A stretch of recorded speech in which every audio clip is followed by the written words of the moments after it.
Welcome to the Scam Economy with your host, Matt Bender.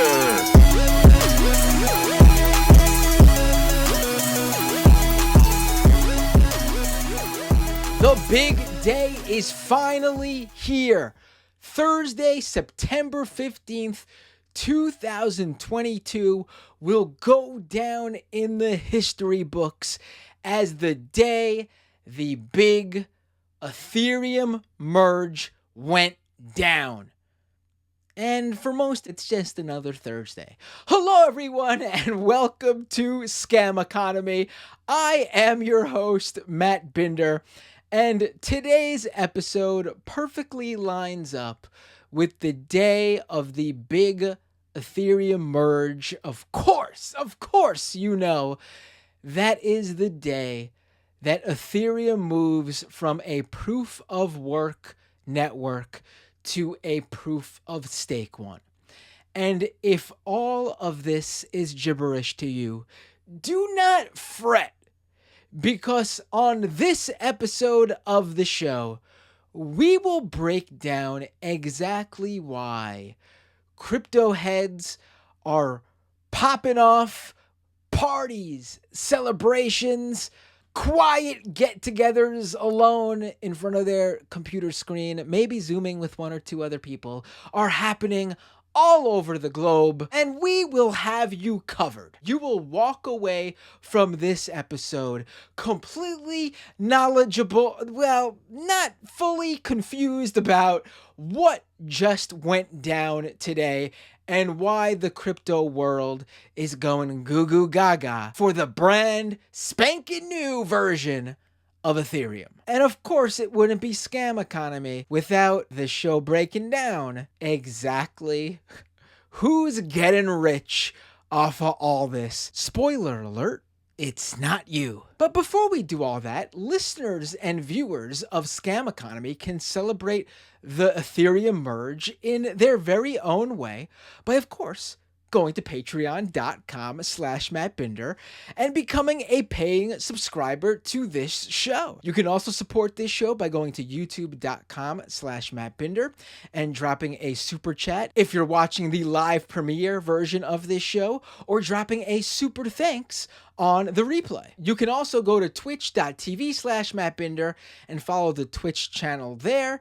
And if you're an Amazon Prime subscriber, connect your Amazon Prime account to your Twitch account and give Scam Economy your monthly Twitch Prime subscription. Go to scameconomy.com for all the links to the audio version of this show. Be sure to leave a review for Scam Economy at your favorite podcast platforms like Apple Podcasts and Spotify. And with all that said, it is a big day in the crypto world.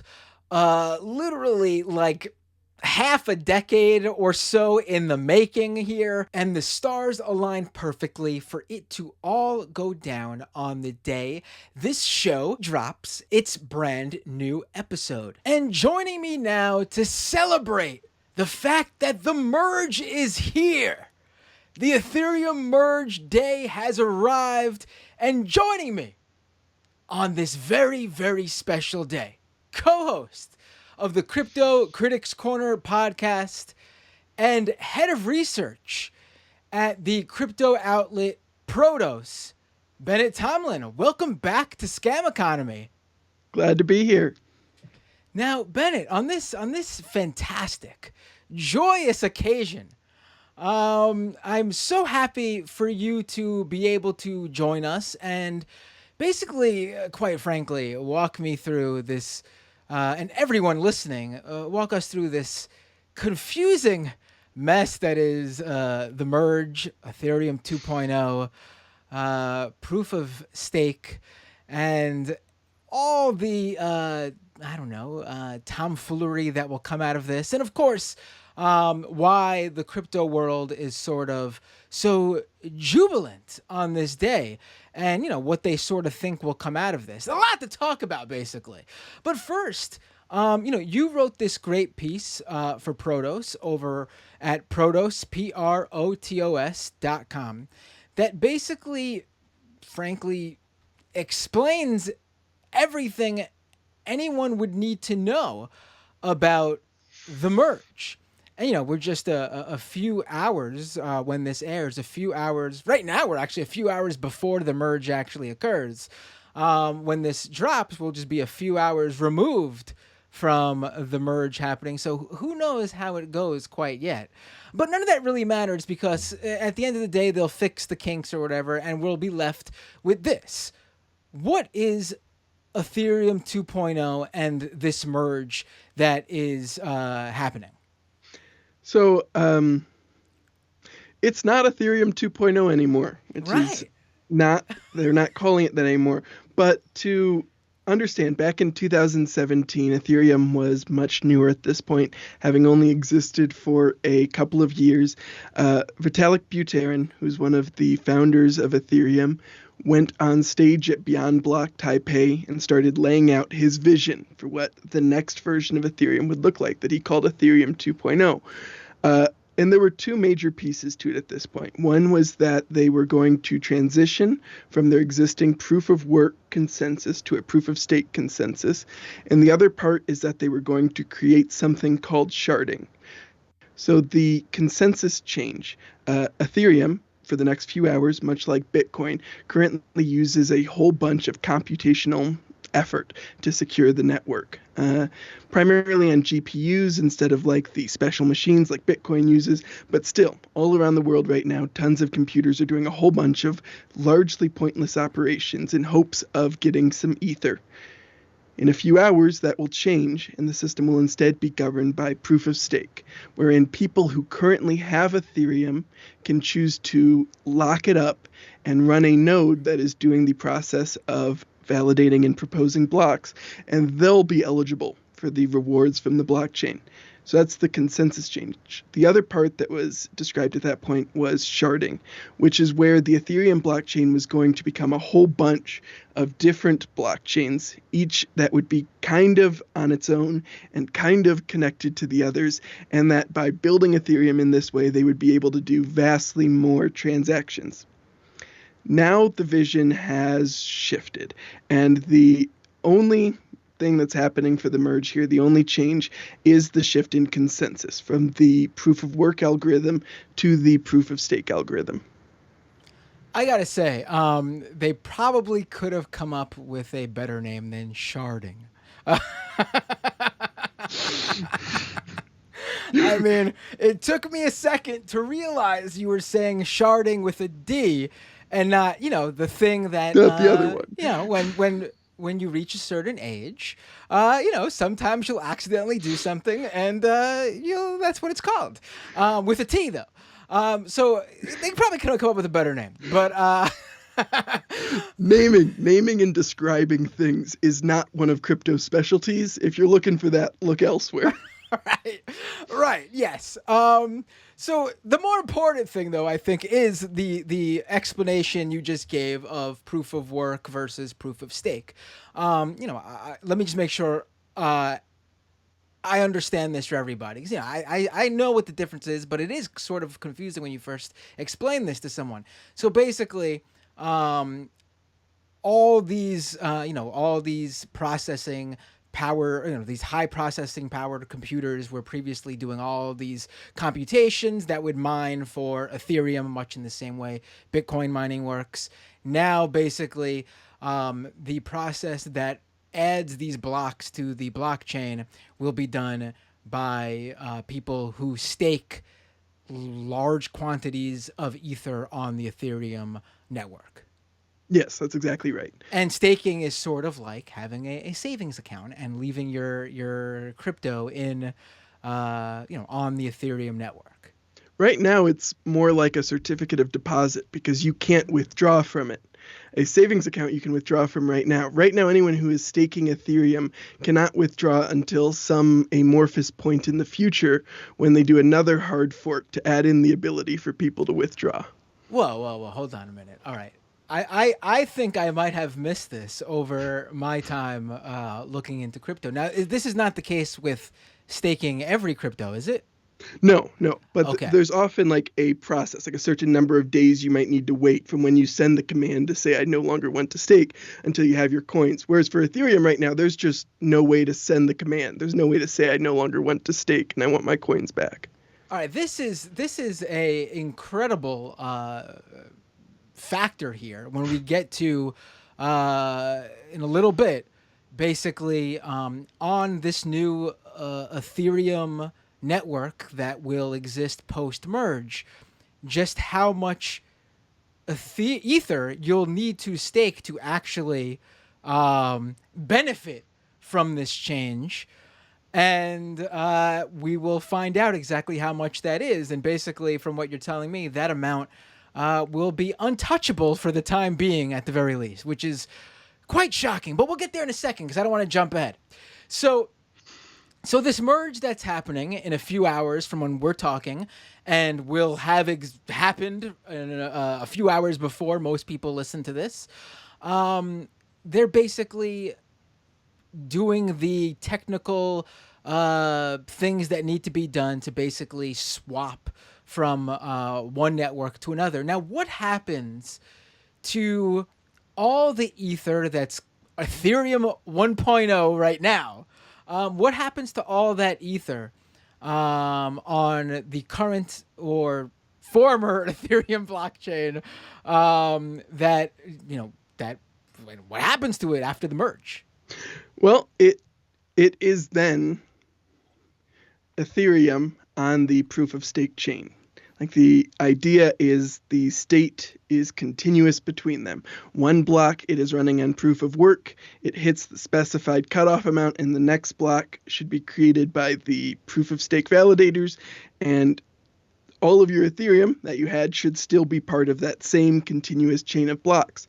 Now, there is also another group who has announced their intention to, at that decision point, fork off and create a new chain called ETH Proof of Work, and that is a disaster. Every part about it is bad.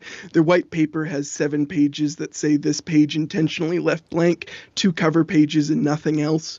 It's a joke of a project, and that will also exist at that same time and will contain, at the time they split, they will have equivalent state. Same addresses, same balances, same everything. And from that point on, they'll start to diverge. And so it will likely be possible for people with Ethereum wallets to claim some of those assets on the other chain as well.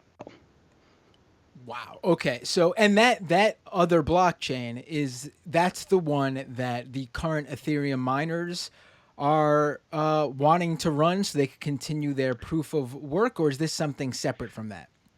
Some of them have announced their intention to mine that chain. I expect that it is likely a dead project over a week from now, 2 weeks from now, whatever, and that any of the miners who are still trying to get out whatever marginal value they can before it depreciates will move over to Ethereum Classic, which was another fork of Ethereum that happened several years ago when the DAO, the Decentralized Autonomous Organization, was hacked. I think most of them will move there because this fork is kind of doomed. Because so much of DeFi is dependent on stablecoins at this point, and all of the major stablecoin issuers, Circle, Paxos, Tether, have all said that they intend to follow the proof of stake chain, their tokens will become valueless in the first couple blocks on the new chain. When they do, any protocol that depends on those tokens is also going to break. So MakerDAO, Uniswap, all these different things are going to start breaking. Then any of the protocols that are still on that chain that depend on any of those protocols are also going to break. And so whatever value is left 6 blocks in, when the miners have extracted whatever they can from the people foolish enough to think it's going to work, after that point, once they've extracted that first bit of value, as all those things approach zero, and they're the ones making the arbitrage trades until it hits zero, after that, I think the project will be pretty quickly abandoned, and I don't think we'll see very much hash rate on it a month from now. If it has more than 2% of what Ethereum has today, I would be surprised. Oh, this is really simple stuff, really straightforward.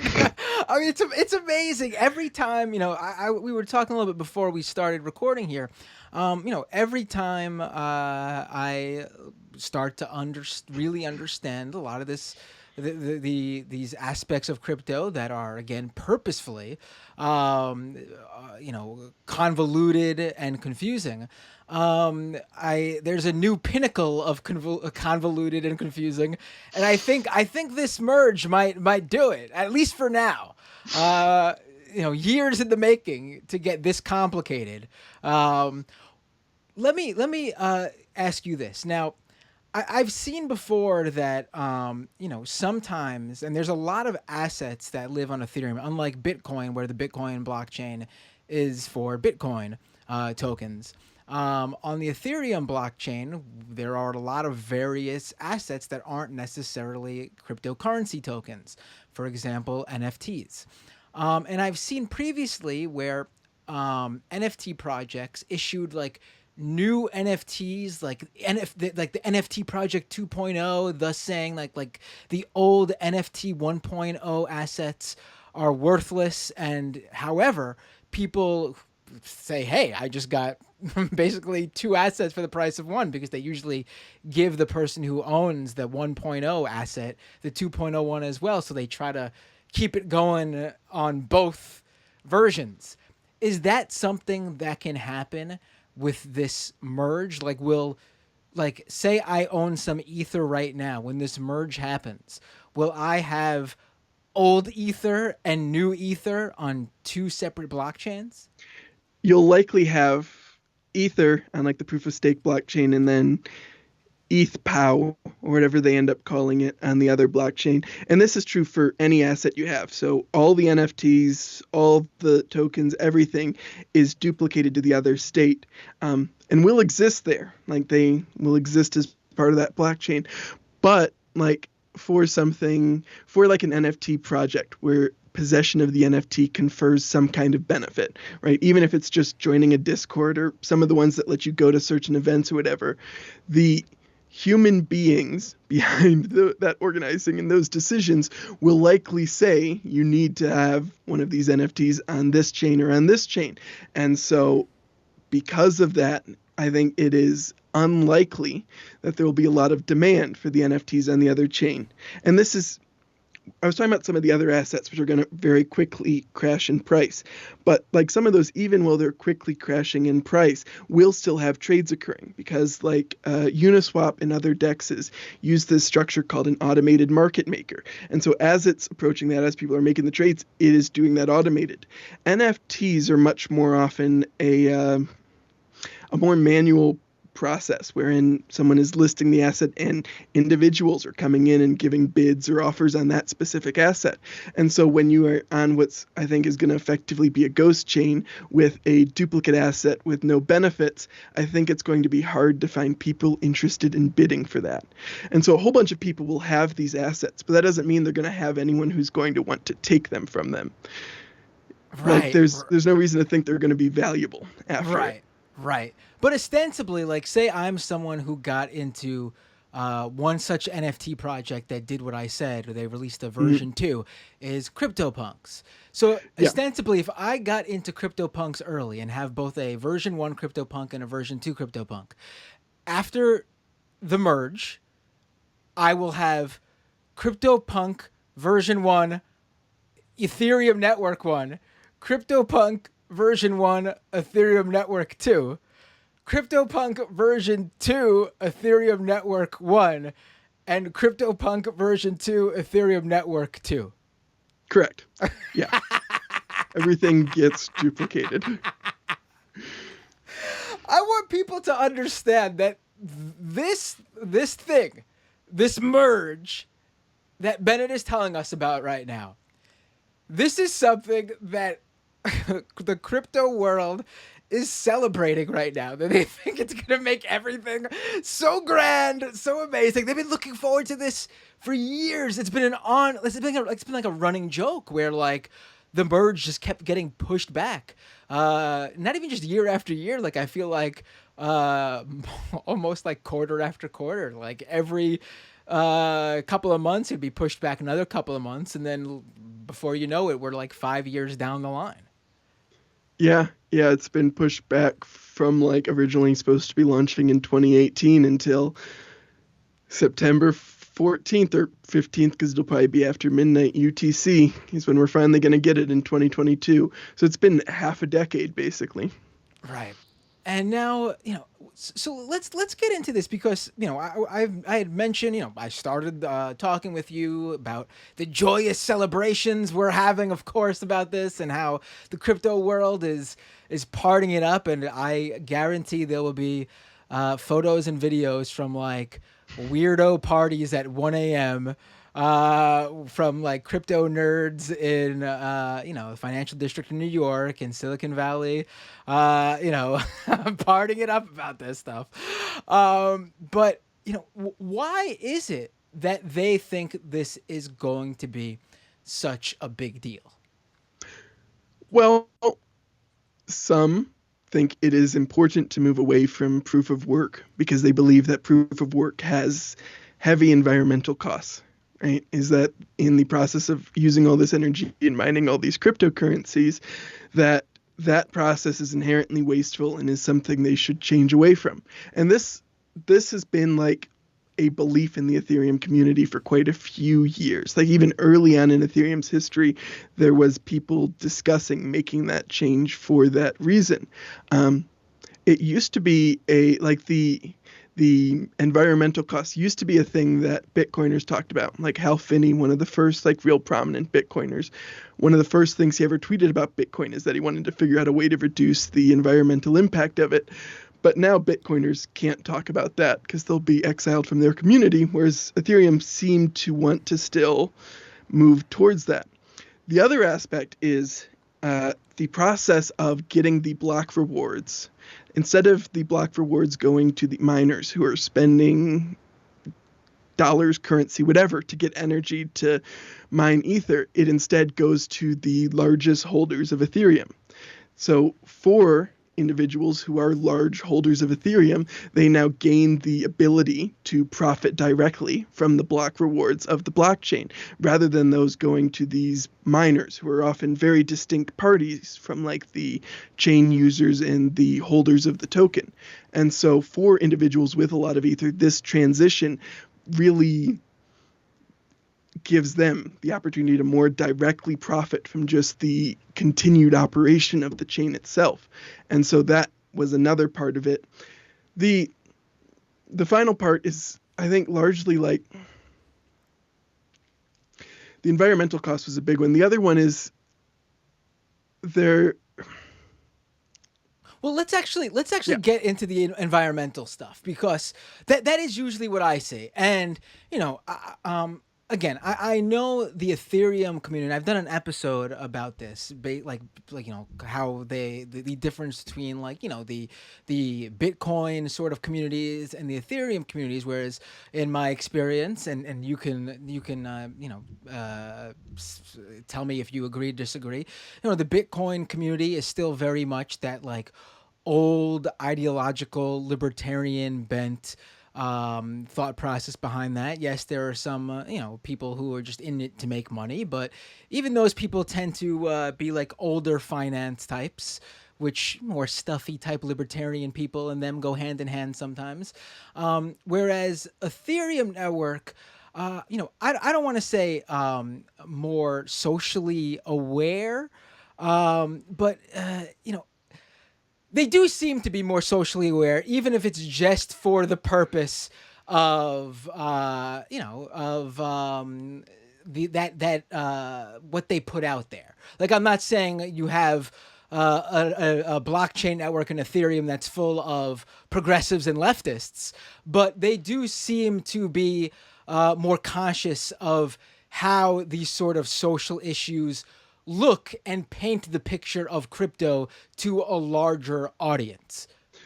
Absolutely. And both groups are very deeply influenced by libertarianism. There's a bit of a disconnect between like the more Austrian economics, hard money stuff that has really embedded itself in the Bitcoin community, and more of like the Glenn Whale radical markets kind of conception that's really embedded itself in the Ethereum world. But I think you are absolutely right that Ethereum as a community largely does a better job of trying to make themselves seem within the generally accepted bounds of society. Bitcoiners seem much less interested in people thinking they're members of society.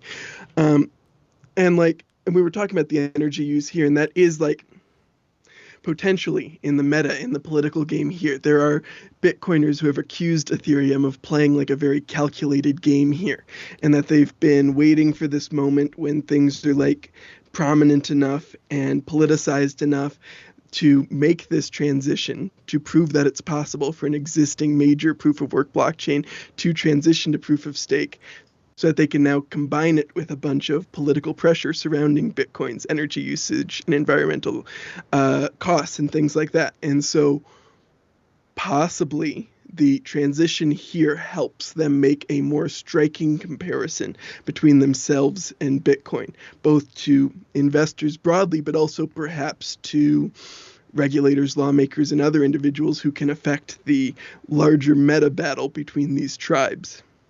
Right. And it's, I think a great example is not only is Bitcoin, maxis seemingly just like not careful about how Bitcoin is portrayed in the public eye. It seems like they are they downright like agitate against even like any sort of good press in terms of like there have been requests for Bitcoin to move over to what would be the more environmentally friendly proof of stake over their current proof of work. And not only do they like knock against it, but like you said earlier, like the ones who did maybe bring up environmental issues before, they've now stopped bringing it up. I would even go a step further and say not only do they not bring up the environmental issues with Bitcoin, they now claim that those environmental negatives are actually in some weird, twisted way, actually a positive for the environment. They do. They do. I don't think Bitcoin could have, at least at any point in the last several years, have conceivably switched to proof of stake. The community was too deeply against it. And there is, like in terms of distributing your token, which is at least part of what these algorithms are supposed to be for, there is an argument that proof of work is better because it forces people to spend real assets in the form of actual currencies that people use to buy things in the real world in order to acquire the thing. Whereas with Ethereum, it's all entirely self-referential. In order to acquire more Ethereum, you have Ethereum. And once you have enough Ethereum, you keep acquiring more Ethereum. And so like at least early on in these blockchains' histories, you can kind of construct an argument for why proof of work is the superior choice. I'm not saying I agree with the argument, but there's at least an argument to be made there, and that argument became kind of integral to Bitcoiners' conception of cryptocurrency and what it was going to look like. And so even when you did see attempts to move Bitcoin to something less energy intensive, it was still often some form of proof of work, like Bitcoin NG forked off to a different algorithm years ago. But yeah, now they try to claim that Bitcoin miners and the fact that their argument is that because Bitcoin mining is not particularly important, we can make Bitcoin miners shut off their miners when the grid needs extra energy. And so Bitcoin miners will pay for energy when there's energy available. And since it's unimportant for society, we can shut it off when we don't need them. And that is basically a straightforward telling of the Bitcoiner argument for why like Bitcoin is good for grid health, is because no one is harmed when you tell the Bitcoin miners to stop mining. They don't take that thought through to its completion, though, for obvious reasons. Right, and here's the thing. And this is sort of why I brought up the Bitcoin mining proof of work stuff in this episode focused on Ethereum's merge and move to proof of stake, and that's because a lot of this celebrating from the Ethereum community is about the environmental impact changes, and not really because of proof of stake being less damaging to the environment than proof of work, but because they think that takes away like the main critique of crypto and, more specifically Ethereum in general. And what they fail to realize is that still, though, until proven otherwise, which folks like you and me have been waiting a very long time to be proven otherwise, until there is some real world necessity here, some real world benefit that we could not go on without, that would, we'd be back in the smartphone days, pre-internet days, until it's life-changing like that, the electricity, the environmental impact that even a proof of stake network is going to use is wasteful. Yeah, I think there's and so several months ago when there was the massive NFT craze, you saw a bunch of companies try to announce NFT initiatives and get shouted down. And there was someone who created a website which purported to show the environmental impact of each transaction and each NFT purchase and each NFT mint and something like that. And I'm not vouching for the methodology of the website. I'm just pointing it out as an artifact that shaped the discourse during that period. And so, yeah, because of that, there was often a lot of people in the replies to these companies and things like that citing that environmental cost as the reason they wouldn't take NFTs and why they were upset that these companies were doing that kind of thing. And I think you're absolutely right that that was only the surface level complaint. It is shocking how wasteful this is when it's also so pointless. And so they are working on the wasteful problem, and that's probably a good thing. It is a good thing that the thing is less wasteful. But I think you're absolutely right that until they clearly demonstrate the purpose of a lot of these things, most people are still not going to care. And fundamentally, regardless of proof of stake, proof of work, any of this, these constructs, these blockchains, the only time they are arguably better is when it's worth paying for censorship resistance, when you're doing things that are likely or possibly going to be censored.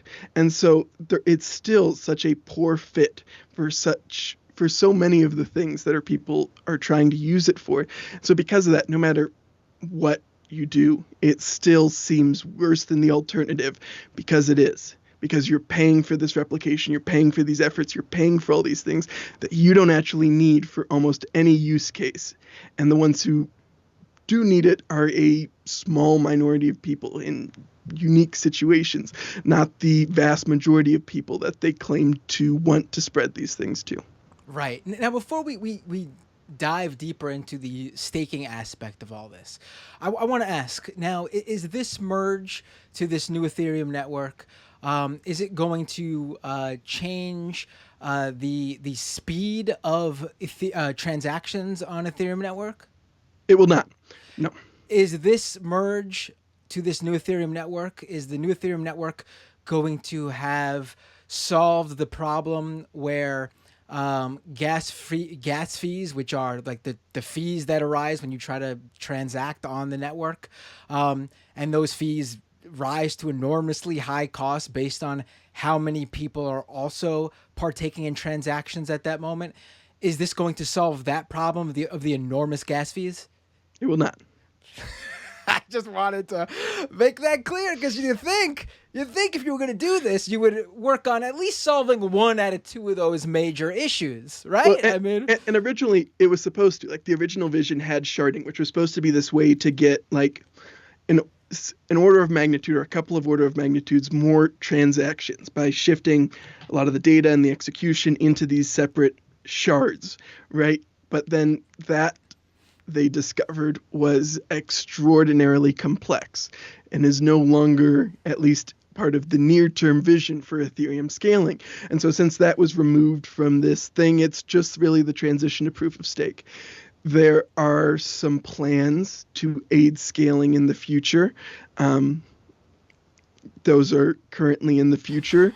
And yeah, so there's this thing that's supposedly coming called dank sharding.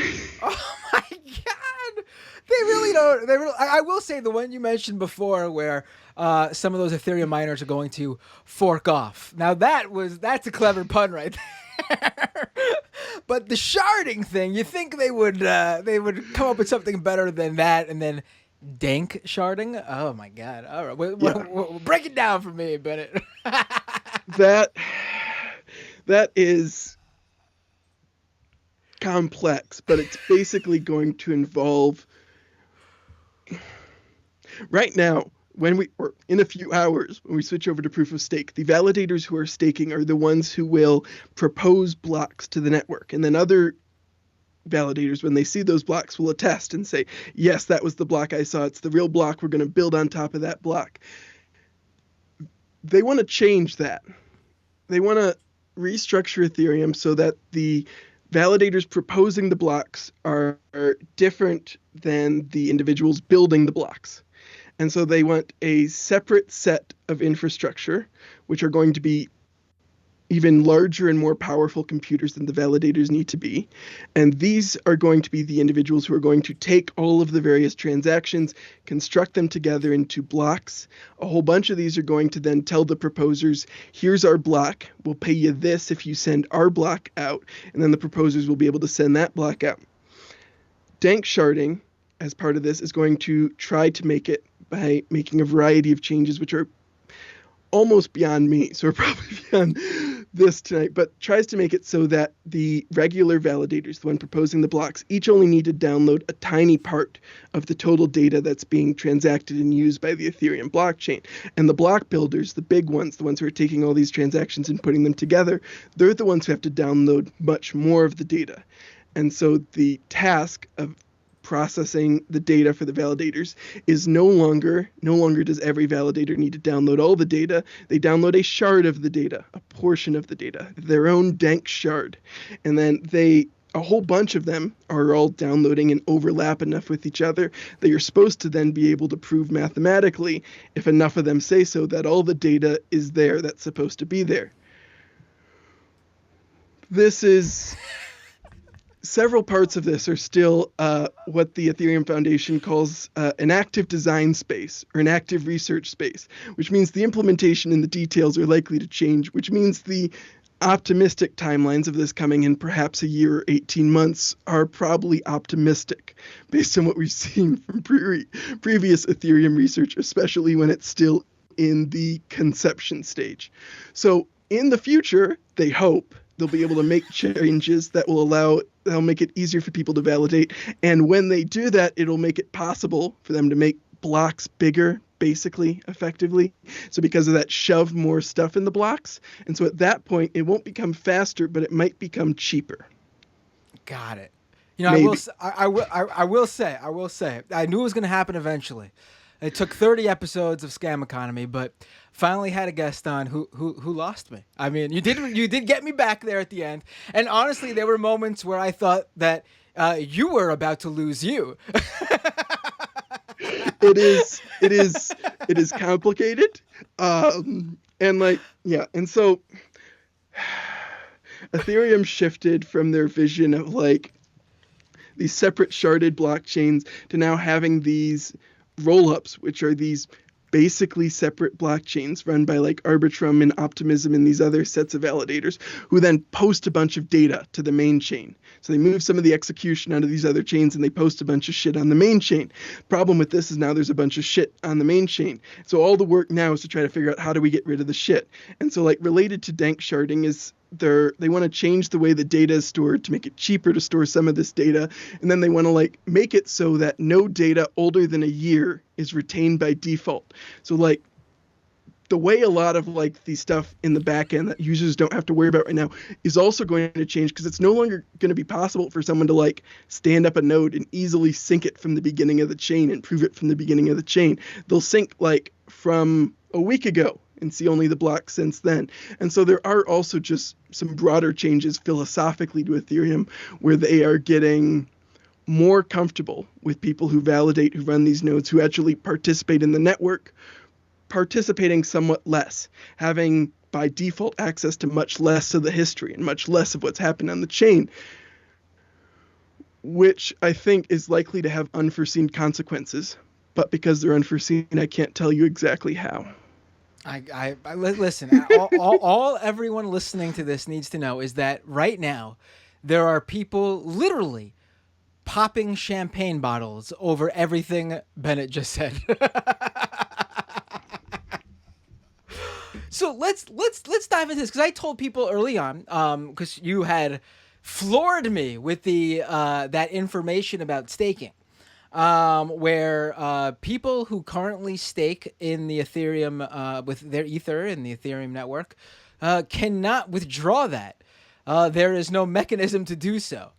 And obviously, with this move to proof of stake, in order for you to monetarily benefit from this move to proof of stake, because I think a lot of people, they if they're not, crypto heads who are totally in this world, and unfortunately, I would say the vast majority of people in crypto right now are not hardcore crypto people. They are everyday, I don't want to say investors, just like even like just young people with a couple extra bucks who wanted to jump on the get rich quick train that was there for a very little short window of time. We call those community members charitably and bag holders when we're feeling less charitable. That is both hilarious and very accurate. So, I think a lot of people hear this changeover and they're thinking, oh, with proof of work, the Bitcoin way and what is now the old Ethereum way, I needed to have this big expensive mining rig. And as time went on, that big expensive mining rig turned into a factory full of big expensive mining rigs. And we're talking, a multi-million-dollar hardware sitting in a large space just to mine crypto, which out of a lot of people's reach. And then they hear, oh, proof of stake. You just basically like drop, hold your crypto in, on the network or wherever, and you don't touch it, and you make a percentage, in yield back, like you make some money. And that is from what you just said earlier, not the case in terms of making money, because you apparently can't withdraw it. But B, I just came across this over the past couple of days when I was researching the merge.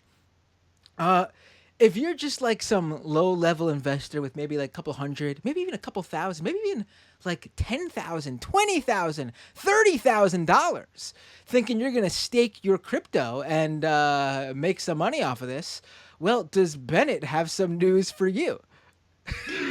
Well, yeah, so there's a couple things here. One, the minimum amount to stake is 32 Ether, which right now the price of Ethereum is about $1,600, so you're looking at about $50K all in to be able to start staking. And staking is not an entirely passive process. You need to be capable of running a server that's going to be able to process the incoming blocks, validate the transactions, propose when it's supposed to, and there's certain synchrony assumptions. You need to stay online or you'll get penalized if you go offline.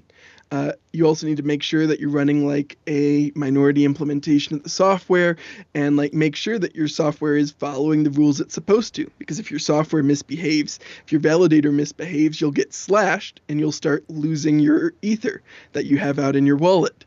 So yes, at the first point, it is very expensive to start staking. There have been a few ways to kind of get around this. One of those is a service called Lido, which provides a way for people with less than $50,000 to get started staking. They provide their Ether to Lido. Lido partners with a bunch of staking as a service providers, gives them your Ether, and then you are entitled to your share of the staking rewards minus a fee. There's some complications around Lido, which one of the other writers at Protos mentioned in a couple of pieces, which is that like they created this token STETH, S-T-E-T-H, staked ETH, which you get when you deposit your Ether. So you deposit one Ether, you get one STETH, one STETH. These things have really dumb names, I'm sorry. You get one of those, and then you can do things with it. You can trade it, you can hold it, you can eventually give it back to Lido and get your coins back eventually. That's a future thing, we hope. But this token ended up being responsible partially for the blow-up of Celsius, partially for the blow-up of Three Arrows Capital, and has been a general problem for the cryptocurrency ecosystem as a whole because, as I mentioned, you're not able to withdraw if you're staking in the proof-of-stake version of Ethereum yet. People have deposited a lot of Ether into Lido in order to stake. This included places like Celsius that might need to give users back their Ether, and places like Three Arrows Capital. Celsius realized at a certain point that staked ETH started to trade at less than one Ether. Because people couldn't withdraw but needed liquidity, needed dollars, they started selling their staked Ether. This has repeatedly caused staked Ether to fall below. When it did this, it threatened Celsius because they had a bunch of user funds in there. And for Three Arrows Capital, it put them at risk of liquidation because they had used it as collateral for loans. And so, yeah, for individuals who don't have $50,000, they can, if they want, give up their coins to someone else and hope that they get their share of the rewards by doing that. Is there a timeline, like, to withdraw staked Ether? 6 to 9 months is what I think it was. Oh, is that looking like something that's going to be pushed for another half a decade? I hope not. I think that would be extraordinarily bad. I doubt it, just because Coinbase is staking, and Coinbase doesn't want to have to explain to all of their customers, most of whom might not know what a hard fork is, why it's all stuck there, you know? So I think there's going to be a lot more pressure to get that changed more quickly, but it is a little ridiculous. Right. Is Lido transparent to people who are staking through? Because obviously, we could assume that if you have $50,000 to throw into staking on Ethereum, you likely know the details around not being able to withdraw for now, and and not being able to do so for at least 6 to 9 months at least. But is Lido and any of these other crypto companies providing similar services, are they being transparent with people who are staking via their service about being able to not withdraw? Yeah, I think they are. Most of them in their documentation stuff will describe that kind of thing. Whether all the users fully take in and appreciate that information is a separate question, but getting users to take in and appreciate information is always a struggle. Let me ask that a little bit more specifically. Is it like on line 32, paragraph 59 in the policy, or is it like well established before you give your money? Like it's quite, they let it be known. I've never looked at all the steps it takes to go through Lido and stake, so I can't say confidently what point to say it. I've read some of the documentation. We're here right now. I'm going to we got lido.fi, very, very clever use of what I believe is Finland's country code domain name extension. Lido, let's see, liquidity for staked assets, supported networks, Ethereum. Stake any amount of ETH and earn daily staking rewards. Put your staked ETH to work across DeFi to compound your yield. Now, I would probably put that information right there in that paragraph, which it's not there. It does say 3.8% APR. It does say there is almost $7 billion staked. I don't see any. I'm gonna. It's in their FAQ. If you look at how STETH can be converted to ETH. All right, let me. I got to see this because I would personally have it on the main page, but also I am not a crypto. You're unlikely to run a crypto liquid staking token program. Yes. So I'm going That's to the. That's not your next move. Right. I'm going to. I couldn't see. I would feel bad not putting that information front and center. To be quite honest, I mean that seems like a pretty big fucking deal, not being able to withdraw your money for at least 6 to 9 months. And this is part of actually what like their token is supposed to try to get around was that limitation, is it gave people the option to basically sell it to someone else who was willing to wait at a discount in order to effectively get their liquidity earlier if they wanted it. That was like part of its design and what it was intended to do. But unfortunately, a bunch of crypto professionals apparently misunderstood what it was meant to do and used it for a bunch of things it wasn't meant to do. Because the idea was like if you wanted to start staking, didn't have $52,000 and wanted to leave open the option of exiting in some sense before you were able to withdraw, you could use Lido because you'd be able to exchange the Steth token through like Uniswap for Ether, for USDC, for whatever, and leave your position even before you could exit from withdrawals. So, but the problem with that is when people started doing that, it made it trade so much less valuable than like regular plain old Ether. Right. So, okay, I'm on the Lido FAQ now. What is Lido? Blah, blah, blah, blah, blah. It's right down towards the bottom. Got to scroll down a bit. Okay. What are the risks of staking with Lido? Is that it? How much control does any party have over users' fund? No, that's not it. Oh, this is a different FAQ. They've got 2 different FAQs. I was on the FAQ on their app. Okay. If I go down, so Lido architecture is the first one. And the first thing is, what is Lido? And it says, Lido is a liquid staking solution for ETH backed by industry-leading staking providers. Lido lets users stake their ETH without locking assets or maintaining infrastructure whilst participating in on-chain activities. Lending. Now, they might say that that's the wording to explain it. I disagree. Lido attempts to solve the problems associated with initial ETH staking, liquidity, immovability, and accessibility. Again, they're using words that mean what they're describing, but they're not being upfront. I'm sorry. This is not upfront. It needs to literally say, there is no mechanism to withdraw your funds from ETH staking. Lido comes in to offer you the Lido coin or token or whatever to take the place of that. Using liquidity, immovability, and accessibility is a lot of jargon and fluff that doesn't quite explain to people exactly what's going on here. Yes, that's a fair criticism. Yeah, I would. Okay, if you go down to the Ethereum tab, when will I get my first ETH reward? Your first ETH rewards will be illiquid until Ethereum Phase 2 is launched. Which is that Ethereum 2 Phase 2? Right. Phase 2 of Ethereum 2, which is not called Ethereum 2 anymore, so they just put Ethereum. Right.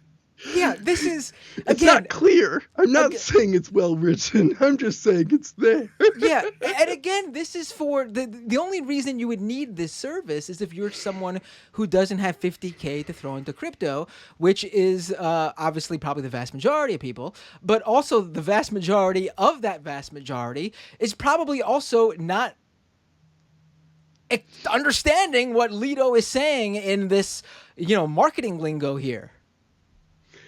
Yeah, that's fair. I'm actually pretty shocked right now. This is pretty incredible. Yeah, go ahead. Well, and all of these large staking as a service providers, which are letting the smaller users potentially access staking, also have their own issues in terms of they're somewhat centralized, right? Coinbase staking, you're giving your coins over to Coinbase and letting Coinbase stake them for you. So Coinbase has your coins and Coinbase can potentially lose your coins. And Lido is taking your coins and giving them to a bunch of other staking as a service providers. And they're the ones who actually have your coins. They're the ones in possession. You're hoping they'll continue to pay you the rewards. And there's certain checks and contracts and things which are supposed to help enforce that. But there's also a long history of cloud mining operations and similar things in proof of work, eventually deciding it's inconvenient to run the business they're claiming, instead deciding to kite user deposits for a while, and then eventually just abscond with the remaining money.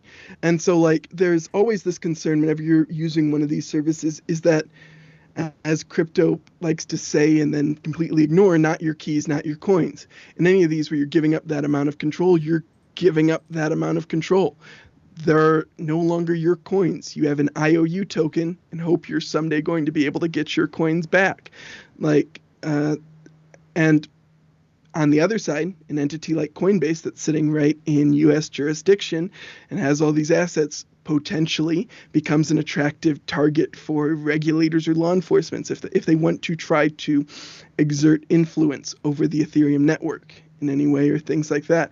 And so staking at home is limited only to those who can put up at least $50,000 and ideally $50,000 that they're willing to take a risk of losing the entire thing, because there are risks associated with staking, some where you can unwittingly end up losing your entire stake.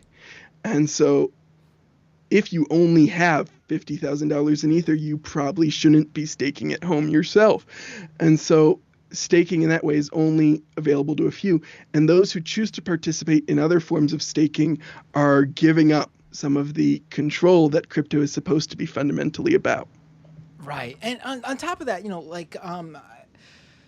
I even if this Ethereum withdrawal phase gets kicked down the curb even further, Ethereum. I don't think Ethereum at the Ethereum network level is going to be where someone runs off with your staked crypto. But all those people who lost money with Celsius and Voyager and all those DeFi and CeFi lending companies, crypto lending lenders, they were all staking their coins with their tokens with these companies, and they were blocked from withdrawing when the rug was pulled out from under them. I'm not speaking specifically for Lido or Lido, whatever they call themselves. They could be running a completely top of the line operation here, but if the business was to go bust and Lido wasn't able to withdraw the Ethereum eventually, and Lido's own token dropped, ostensibly there could be a point where you can't withdraw whatever you staked at all because Lido doesn't have your funds anymore. Yeah. And there's checks and some things they can do to reduce some probability of that type of event. But anytime you're giving up that kind of control, there's some amount of risk of that. And so as an individual user, you are unable to participate in the process of getting the rewards of the chain without giving up that bit of control. And this is one of the arguments against proof of stake, is that structurally it tends to result in this kind of thing where the rich get richer, is because the entire thing is self-referential, because it takes this much to participate in the staking process. The block rewards, they accumulate to those who already have the most stake and are able to stake. And this problem can be exacerbated by things like miner extracted value, which is where right now, where miners, the block proposers, are able to pay attention to what transactions are available and front run certain transactions, make certain arbitrages, and do these other types of transactions to make money off user transactions they can see. And this is a very meaningful percentage of what accounts for miner rewards at this point. And in proof of stake, if you have someone who's really good at that, they will tend to get a larger share of the rewards than the other validators, because they end up with more rewards, they get more stake, they control a larger number of validators, and that can become a self-feeding loop where the individuals with the most continue to accumulate the most and end up with a larger and larger proportional share of the total. And so if you are just a regular user or holder of Ether, you are incentivized to find a way to stake it, to somehow participate in that process so you can avoid being effectively diluted out during that process. Now, saying this, we're talking about how the average user can't participate in staking, but in some ways that's not meaningfully different from mining today, in that most regular users of these blockchains do not and cannot really feasibly participate in mining. And even the large mining operations can't really do it independently and have to combine together into these much larger pools. So even the massive industrial scale, like warehouses full of miners, are still not often big enough to reliably, profitably mine on their own, and need to join together and share in a bit of the and share with the responsibilities essentially with a group of other miners, and then split the rewards between them to make it work. And so, yes, everyday users are still locked out from trustlessly staking, but they're currently also locked out from receiving the block rewards from mining or anything like that. Right, and I think that's an important point to make. But also, this is where it sort of gets me. Like we're supposed to be again celebrating this big change to Ethereum, and again, the number one thing I always hear from crypto advocates, regardless of whether if they're retail investor, aka soon to be bag holder, to the big moneyed elites in the crypto space, the 0.01% or whatever. I hear that crypto is the great equalizer. It's supposed to change all of that, and we find out that not only is that not true, it's just like the old moneyed systems and all the ways those old money elites retained their wealth and power.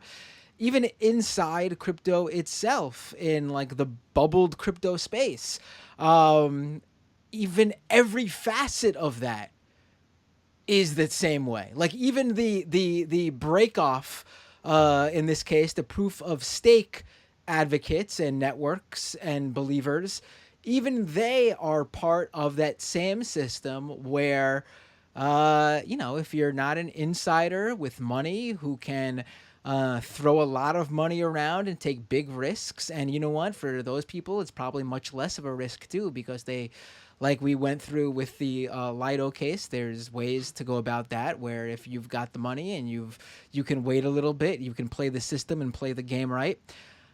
Even in this bubble, every single little facet is like that. It's not what I want to see in what's being called the new financial system, or what did what's his face say in that commercial, banking 2.0 or whatever, or the new who is that again? Was that Spike? Was it talking about the Matt Damon one, or no, the it was didn't Spike Lee one Spike Lee did one too, right? The Spike Lee commercial, yes. Who was that for? I don't even know if they're still, are they even still a company, whoever he did that for? Oh, it was for a crypto ATM company, which I feel like you don't even hear about them anymore. Which company was it? CoinCloud. Do they even still, I haven't heard anything about I don't know the answer to that. Yeah. Their website's still up. Buy Bitcoin with cash at 4,500 plus locations. Okay. So, Bennett, I mean, in your estimation, does this really change anything for the crypto space? I mean, maybe, I guess, we'll see new investment opportunities trying to play off this, this news cycle. And that could last for maybe a few months. But do you think in the long run, and in the public perception, and in general how crypto runs, how the crypto space works, do you think this really changes anything? Yes. Okay. I think what this is especially going to change is political pressure in view of Bitcoin. We saw that right. White House report on mining recently, which had some pretty pointed criticisms of proof of work. And this is going to demonstrate that it's possible for a community to come together and decide they no longer want to have a proof of work chain, which I think is going to make many of the existing state level bills and stuff that look to regulate Bitcoin mining and stuff like that to be much more likely to go forward when it has been made clear that it's essentially a choice of the Bitcoin community and not like a thing by design that's true for cryptocurrencies, which was a belief, even if inaccurate, for even still today, where just people see that is how Bitcoin is, people see that is how Ether is, that's 75% of the crypto market, and so that's how the crypto market is, right? And so this shift where now you're looking at Bitcoin is going to be like the last really huge proof of work coin, and that's going to politically make things much more complicated for them. I also hope, for Ethereum's sake, that being able to move some of their research focus from this, where they've had their supposed best minds working for the last half a decade, to other projects will allow them to get us the dankest shards in the shortest amount of time. So really what we're seeing, I guess, is that this really is going to put the pressure on Bitcoin, or at least Bitcoin as we know it, more so than any real change within how the Ethereum community is. The Ethereum community itself will stay largely the same, except miners will no longer be a part of it. No more huge GPU farms in Ethereum. It'll be validators, people running their validating nodes, which will potentially change like the power dynamics a little bit in the social contract a little bit for Ethereum, because like you don't have miners voting on a gas limit and how that interacts with like user fees and their incentives and stuff, and you're shifting like the onus of validating blocks and doing that onto like the people who possess the cryptocurrency itself. And so like I said before, that's kind of a self-referential idea, which can cause problems when it comes to like keeping the incentives in a way that makes sense and making sure the tokens are distributed fairly. But it can also be useful when you're trying to get a group of people to remain committed to the same idea, because all the participants are kind of bought in on the same idea.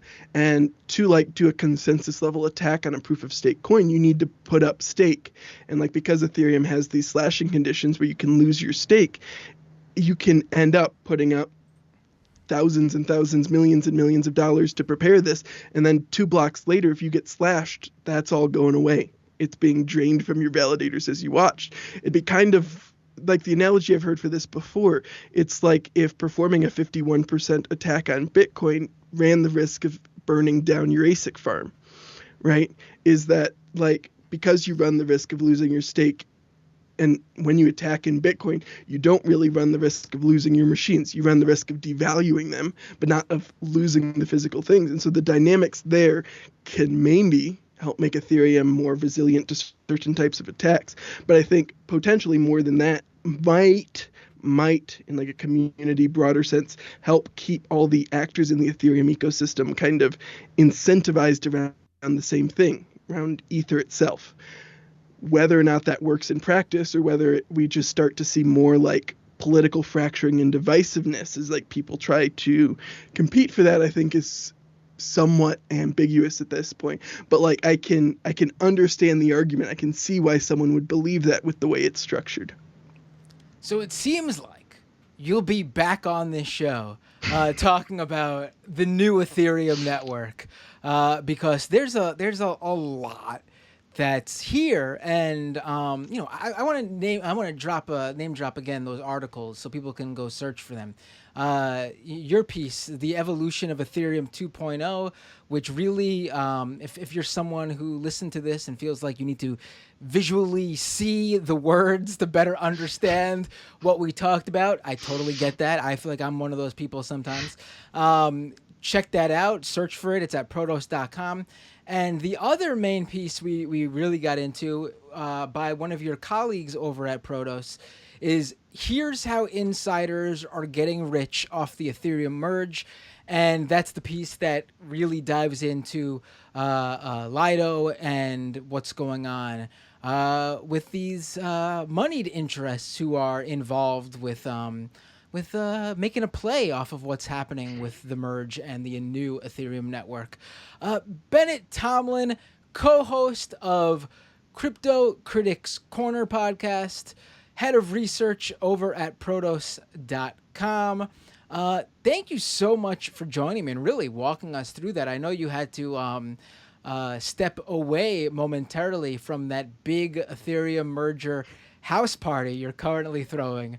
I can see all the confetti. If you're watching on YouTube, Can hear the house music in the Yes. background, right? Right. If you're watching on YouTube, play along with me for the podcast listeners. I see all the confetti and balloons, and is that a cake in the shape of the Ethereum logo? Wow, that's of course incredible. Wow. Bennett, before you go, please take this time to feel free to drop social media handles, website addresses, upcoming articles, podcast episodes, whatever you'd like to promote. The floor is yours. Sounds good. You can find me on Twitter at Bennett Tomlin. As Matt mentioned, I'm the co-host of Crypto Critics Corner, which you can find on YouTube or anywhere else you get your podcasts. And I've been writing recently for Protos Media, of course. And you can also find Cass and my other podcast, Innovated Blockchain City, over at Protos. Damn, one crypto podcast wasn't enough for you guys. Amazing. Apparently not. We've got issues. Bennett, thanks again. Have a great night. You too. So when all your friends ask you in the next days, weeks, months, what the hell happened or what the hell was going on with Ethereum, you'll be able to hopefully explain a good portion of it thanks to my guest, Bennett Tomlin, myself, and this episode of Scam Economy. And to support the show and what I do here, be sure to go to patreon.com/MattBinder. Thank you so much for the support. Without you, this show would not be possible. Your subscriptions help fund more content and help further distribute the content we're already making here. You can also go to youtube.com/MattBinder and subscribe to the channel and watch the video version of this show there. You can also drop a super chat if you are watching the live premiere of this show, or if you're watching the replay, you can drop a super thanks at any time there as well. There's also, of course, the Twitch channel, twitch.tv/MattBinder, where you can connect your Amazon Prime account to your Twitch account and in turn get a free Twitch Prime subscription from Amazon every month. What does that mean? It means you pay nothing extra. Amazon pays one of your favorite creators you subscribe to every month. It really is a win-win-win-win. Don't let it go to waste. I'm telling you this in hopes you give me that Twitch Prime subscription, but even if you don't, give it to somebody. Don't let Amazon keep that extra little cut from your Amazon Prime subscription that could be going to a creator you enjoy on Twitch. And of course, following the premiere of this show, I will be going live on both my YouTube and Twitch channels for the Scam Economy call-in post show. Stick around if you're watching this live. It's a good time. Of course, scameconomy.com for all the links to the podcast audio-only version of this show. Be sure to leave a review at Apple Podcasts, Spotify, or whatever platform you consume this show on. Doing so is a huge help in getting Scam Economy in front of the eyes of new listeners. Reviews help push this show up the podcast charts on whatever platform you leave the review on. You can follow me on Twitter at MattBinder. You can follow the show, Scam Economy, on Twitter as well, at Scam Economy. And with all that said, I'm going to head over to Bennett Tomlin's in hopes that he saved me a piece of that Ethereum logo cake that he's serving at his very real Ethereum Merge party. So I'll see you all next time on the Scam Economy.